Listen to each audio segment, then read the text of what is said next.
I'm not against the digital system. I'm against the digital system being used against the people.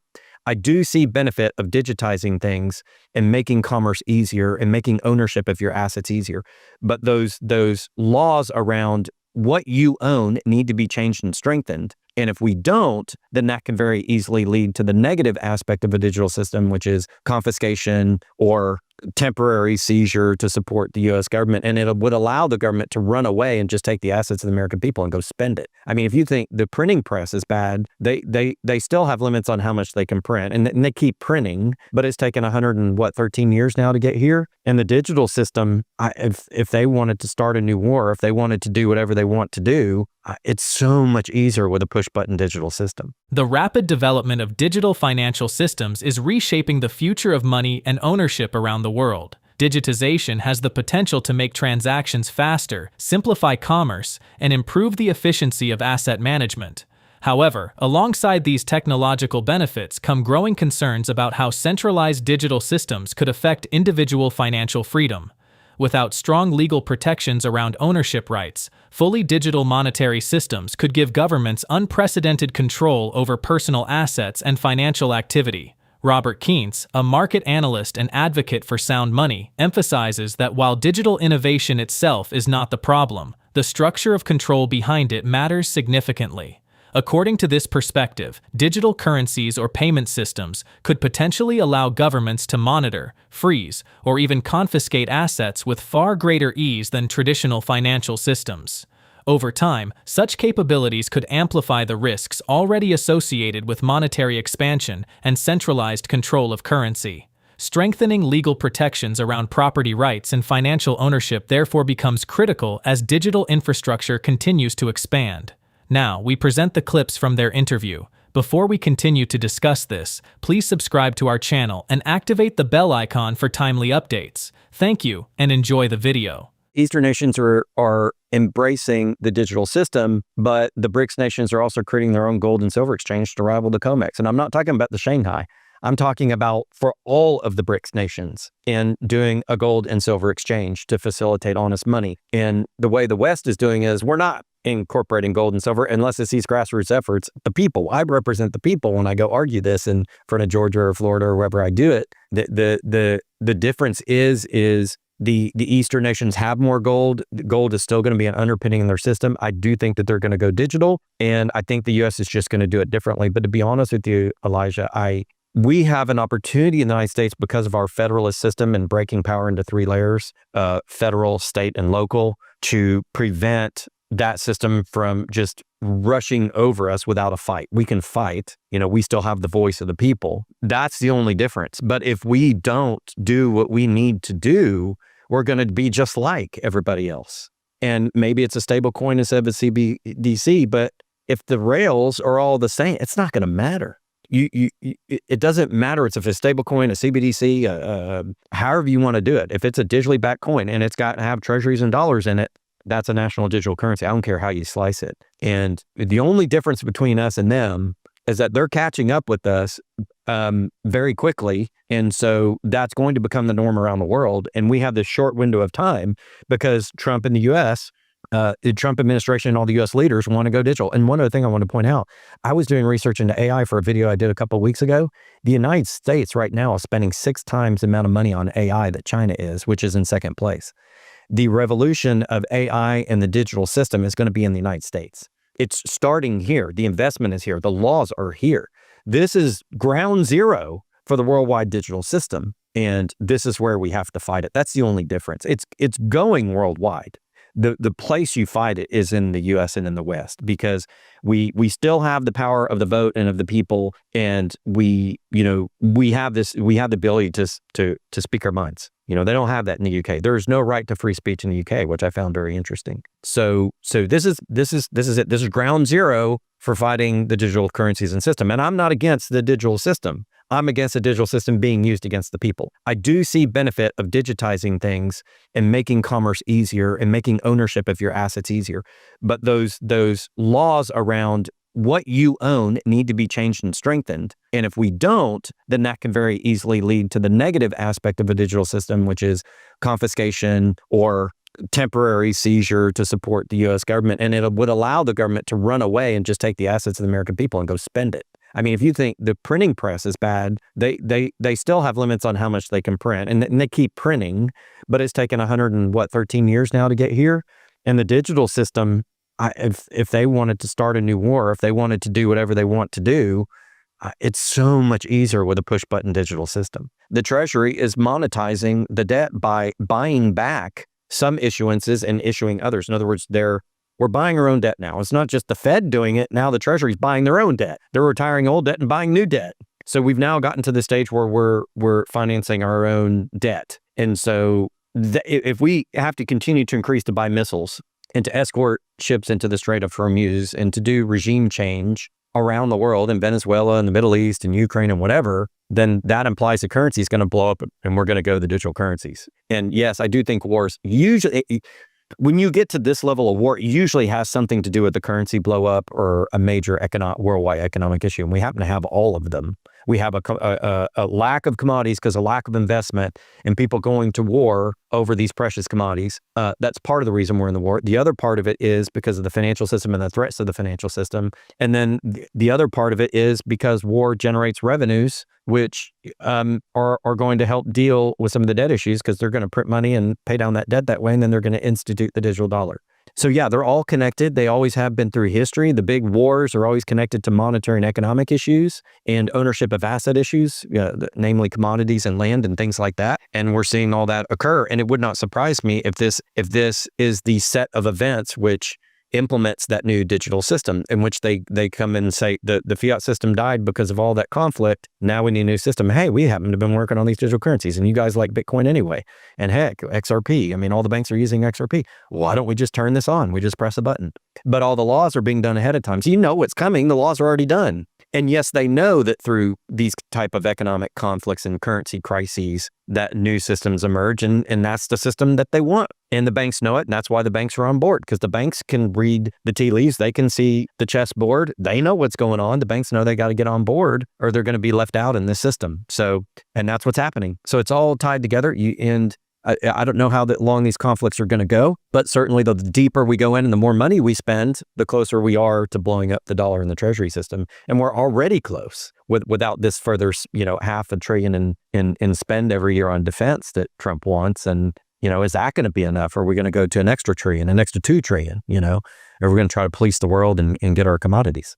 Global financial systems are entering a transition period where digital currencies, geopolitical tensions, and resource competition are increasingly interconnected. Many Eastern economies are accelerating the development of digital payment systems while simultaneously strengthening the role of gold within their monetary frameworks. At the same time, BRICS nations are exploring the creation of alternative gold and silver exchanges designed to challenge traditional Western pricing hubs and facilitate trade rooted in tangible assets. This evolving structure reflects a broader shift in global finance as countries seek alternatives to legacy systems tied heavily to debt and fiat currency expansion. In parallel, growing government spending and increasing reliance on debt financing are placing additional pressure on existing monetary systems. As nations attempt to manage expanding deficits and global economic instability, discussions around digital currencies and financial restructuring are intensifying. Technological advancements such as artificial intelligence and digital infrastructure are accelerating this transformation, positioning major economies at the center of a potential monetary redesign.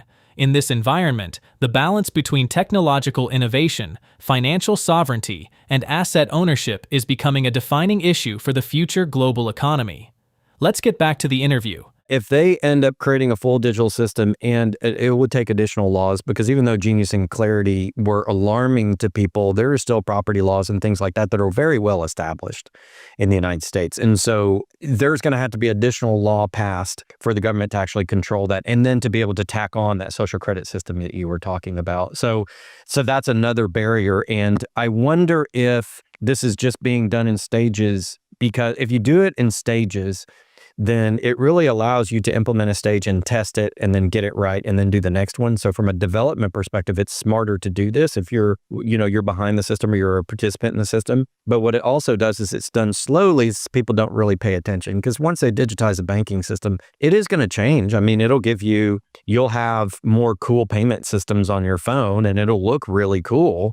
But you may not realize in the background that digitizing all the assets, like you said, it makes it, privacy, right? I mean, if somebody wants to know what property I own, they got to figure out the county and state I live in and hope that I haven't put it into some sort of trust or, LLC or something. And so there's a certain privacy you can have over your assets from all different types. And you're supposed to report them to the government, privately through like the IRS or whatever, but that doesn't get broadcast on chain to everybody. And so there are going to be privacy concerns, or is there going to be, because of the chain, looking at the way blockchain works, that validation you need of a transaction and who the parties are is, in a public system, a very important part of making sure the transactions are valid. Now, there are privacy like Xano and other projects that can wrap that around in some privacy, but I don't know if the government's going to want to do that, because assets are where they tax. They tax real estate. They even tax gold when you sell it at the collectible rate of 28%. I mean, you're supposed to report all transactions. If you sell your Bitcoin, you're supposed to report that. The government wants it to be public so they can tax it. It's their taxing authority. And with the government running all these deficits, you can bet that they're going to want to place some sort of tax and want to know what people hold in all of their assets. And that's going to be a big thing going forward, is how private would the assets be? And not only how private would they be, what if the government passed a law that said, hey, you need to transfer that asset from the blockchain into U.S. government hands because of X, Y, and Z? And people that may not be aware, if you go back to research that I did and Lynette Zhang did 5, 6, 7 years ago, one of the first videos I did was talking about your bank account and your brokerage account and how you don't own them. Because in the brokerage account, if you're buying stocks, Seed & Co. owns all the physical certificates. This is a banking financial entity. I think one of the big banks runs it. And then you get like a digital version of it. But there are laws on the books with Dodd-Frank and eminent domain laws where you don't actually own that asset. You don't own it like in the old days. I'm holding a certificate and I own this, or I have a piece of gold and I own it. I own that gold. It's in my hand, right? If you go like with a bill, they even have bills now. This has got gold infused. So, if you hold it, you own it, right? But if if it's in these, you're a beneficiary of all these trusts set up in the banking system and set up in the stocks, and they tokenize and digitize all the assets, and they have the right to say, I need that asset for a bail-in, and I'm going to give you a piece of paper that says I owe you. Then all of a sudden, those assets under existing law, and there probably needs to be some more law developed just to finalize and round it out, to make that system completely malleable by the government. There's more work that needs to be done, but why wouldn't they? Half of it's already done. The system is now being built.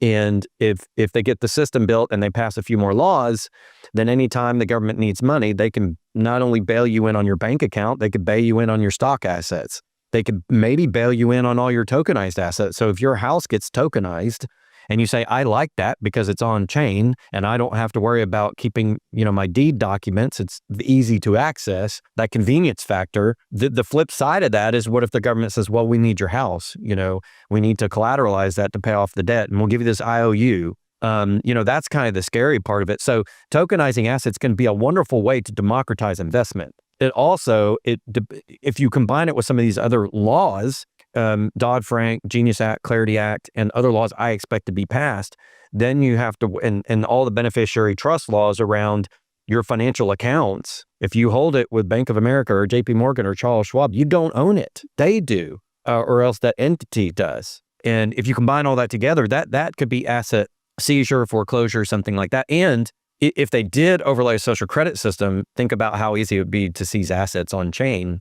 If the government, says, we don't like what you're saying or what you're doing, I'm going to take your house and put it in escrow over here.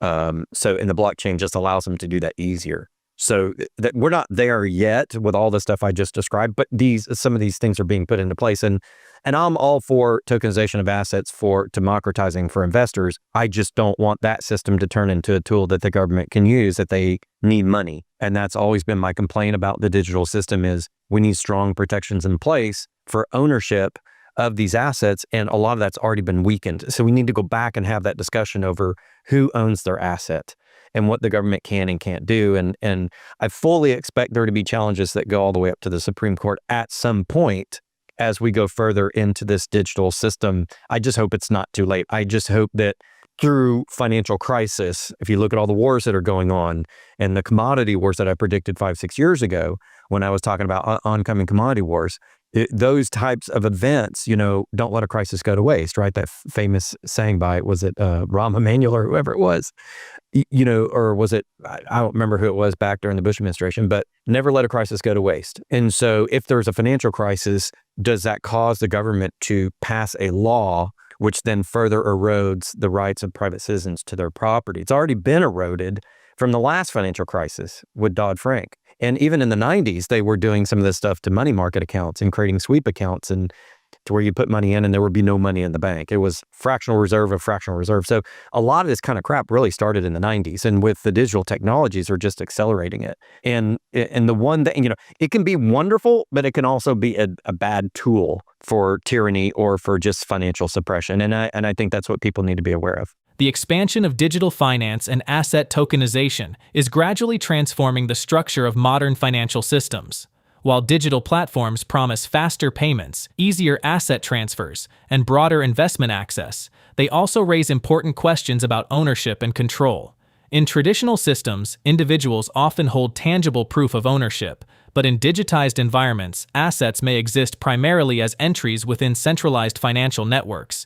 This shift could alter how property rights function, particularly if legal frameworks allow financial institutions or governments greater influence over digitized assets. As governments continue to explore digital currencies and blockchain-based infrastructure, concerns around privacy, taxation, and asset security are becoming more prominent. The ability to monitor transactions, track ownership, and enforce financial rules could expand significantly in a fully digital environment. While technology can improve transparency and efficiency, it also highlights the importance of strong legal protections for private property and financial autonomy. As digital systems evolve alongside rising government debt and economic pressures, the balance between technological convenience and individual financial rights will remain a defining issue in the future of global finance. Share your thoughts on his analysis in the comment section below. If you find this video informative, please support us by liking this video and subscribing to our channel for more financial insights. Don't forget to hit the notification bell so you never miss an update. Thanks for watching.